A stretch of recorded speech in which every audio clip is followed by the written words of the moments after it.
Bienvenidos a la frontera política. Hoy vamos a cruzar la línea, no solo la geográfica, sino la moral y la legal, para entender lo que realmente está sucediendo en la relación más vital de Norteamérica, la que existe entre México y Estados Unidos. Olvídense de los titulares superficiales. Hoy vamos a excavar la estrategia, el dinero y los secretos. Nuestro punto de partida es un error increíblemente revelador. Imaginen esto. Contratistas del Departamento de Defensa de Estados Unidos, supuestamente en una misión ultrasecreta, aterrizan, por equivocación en una playa de la República Mexicana. Un accidente, una equivocación absurda, que convierte a estos contratistas en invasores accidentales de un territorio soberano.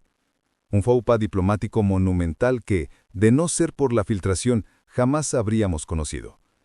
Pero aquí está la pregunta crucial. ¿Qué demonios estaba haciendo el Departamento de Defensa tan cerca de la frontera o la costa de México, con una misión tan delicada que ni siquiera podían atinar a sus propias coordenadas? La respuesta, amigos, nos lleva de la frontera a una guerra secreta en el Golfo de México y el Mar Caribe.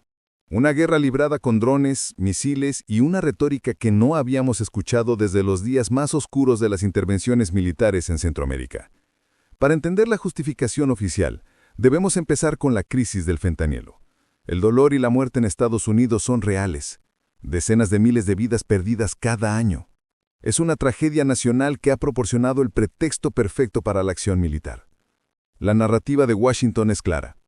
Necesitamos mano dura.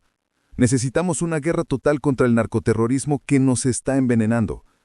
Este argumento, amigos, es la base moral de su estrategia.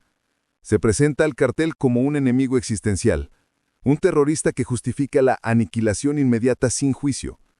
Esta desesperación ha sido capitalizada por figuras de línea dura en el aparato de seguridad. Aquí es donde entra en juego la retórica del secretario de guerra, como él mismo ha intentado rebautizar su cargo, en una clara alusión a una mentalidad ofensiva. La estrategia es simple: eliminación total. Se usan drones, tecnología de vigilancia avanzada y misiles para atacar pequeñas embarcaciones en el mar. El mensaje presidencial es inequívoco. Destruiremos su existencia. No tenemos otra opción. El uso de la palabra destruir, en lugar de detener o enjuiciar, es el primer indicio de que esta no es una operación de aplicación de la ley. Es un acto de guerra.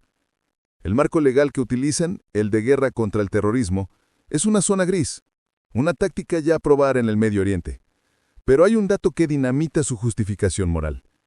Mientras se gastan miles de millones en misiles y drones para atacar botes en el Caribe, las propuestas presupuestarias preliminares en Washington sugieren recortes de millones de dólares en programas de tratamiento, prevención de abuso de sustancias y distribución de kits de naloxona, el antídoto contra la sobredosis. Esto nos obliga a preguntar, si el objetivo es realmente salvar vidas estadounidenses, ¿por qué se reduce el presupuesto para el tratamiento que salvaría a 15,000 personas por un año y se prioriza la costosa militarización de la frontera marítima?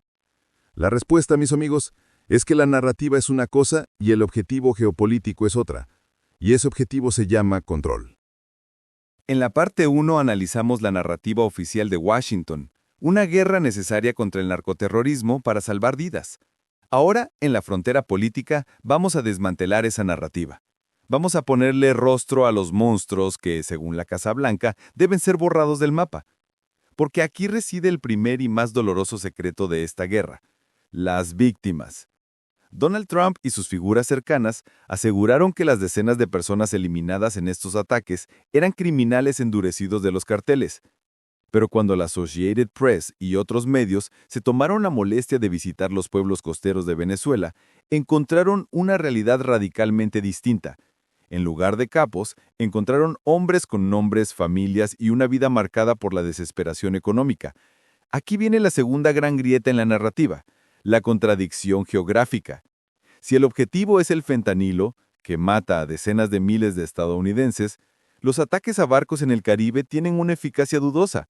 Las investigaciones confirman que la mayor parte de la cocaína y el fentanilo que ingresa a Estados Unidos lo hace por el Océano Pacífico o por rutas terrestres a través de México.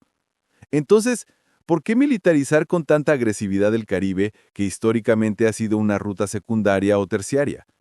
La respuesta es que la geografía de la droga no coincide con la geografía de la guerra. Esto nos obliga a buscar un objetivo distinto al fentanilo en esa región. Ahora, el punto más delicado para la frontera política, la legalidad internacional. Los familiares de los asesinados y el embajador venezolano tienen una palabra muy dura para estos ataques: ejecuciones extrajudiciales.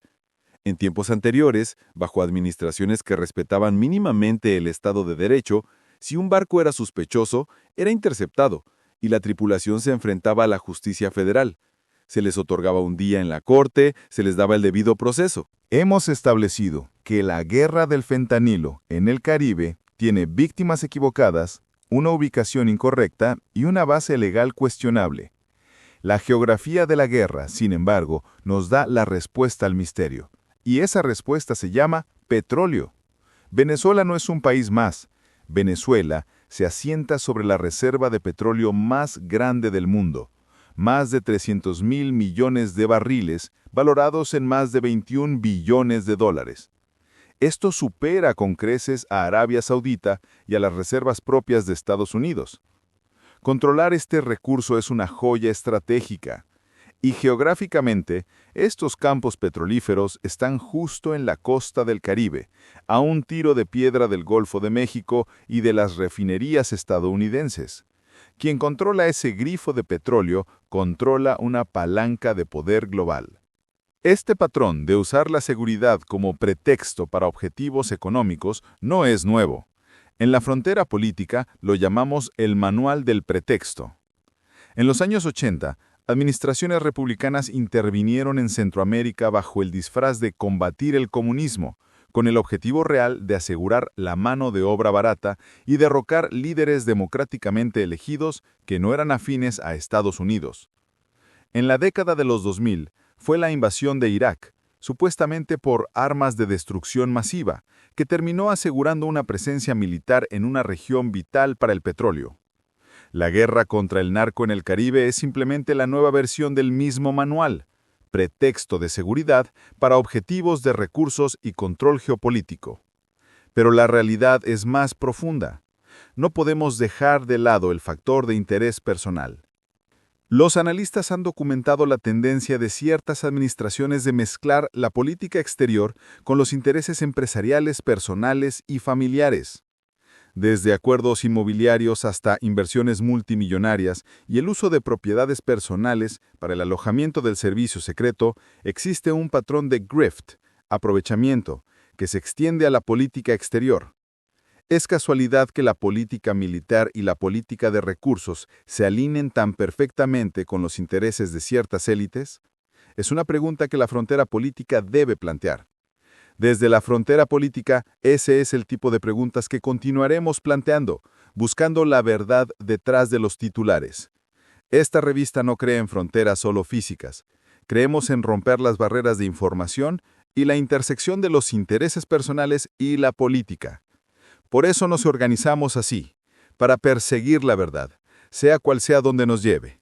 En este último tramo de la frontera política, vamos a cerrar el círculo. ¿Cómo se conecta una lancha bombardeada en el Caribe con el destino de un migrante en la valla de Tijuana? La respuesta es el efecto dominó geopolítico. La política agresiva de Estados Unidos en Venezuela y Centroamérica es el motor principal de la migración. Al desestabilizar economías y generar conflictos, la Casa Blanca crea la miseria y el caos que obligan a cientos de miles de personas a huir hacia el norte. La ironía es brutal. La política que supuestamente busca detener la migración en la frontera sur de Estados Unidos es la misma política exterior que está creando activamente la necesidad de migrar. Es un círculo vicioso, y el gran perjudicado es México. El peligro de esta nueva doctrina militarizada es que la aniquilación extrajudicial y la agresión en el Caribe se normalicen. Esto sienta un precedente muy peligroso para México. Si se acepta el pretexto de que el narcotráfico justifica acciones militares sin soberanía en el mar, ¿qué evitará que, en el futuro, se realicen operaciones terrestres en territorio mexicano con el mismo pretexto? El argumento de clasificar a los carteles como terroristas abre la puerta legal para la intervención directa. Hemos llegado al final de este análisis. En la frontera política, hemos desvelado dos narrativas. La narrativa oficial: el uso de drones y la eliminación de traficantes como una medida heroica y necesaria para salvar vidas estadounidenses del fentanilo. La narrativa secreta: una estrategia geopolítica de control de recursos, petróleo, que utilice el narcotráfico como pretexto para desestabilizar a Venezuela, generando pobreza y, paradójicamente, impulsando la migración hacia la frontera de México. La evidencia, los datos geográficos y los antecedentes históricos sugieren fuertemente que la guerra en el Caribe es más sobre control económico que sobre control de drogas. Y el efecto dominó es inevitable. Más inestabilidad significa más presión en la frontera política. Ahora es tu turno. Déjame tu opinión en los comentarios. ¿Crees que la política de mano dura está justificada por la crisis del fentanilo o es un disfraz para los intereses económicos y geopolíticos que nos afectan a todos? ¿Cómo debe responder México ante el riesgo de que estas invasiones accidentales se vuelvan una práctica habitual? Si quieres seguir entendiendo los secretos, las negociaciones y los intereses que mueven la relación más importante de América, no olvides suscribirte a La Frontera Política y activar la campana. Nos vemos en el próximo análisis.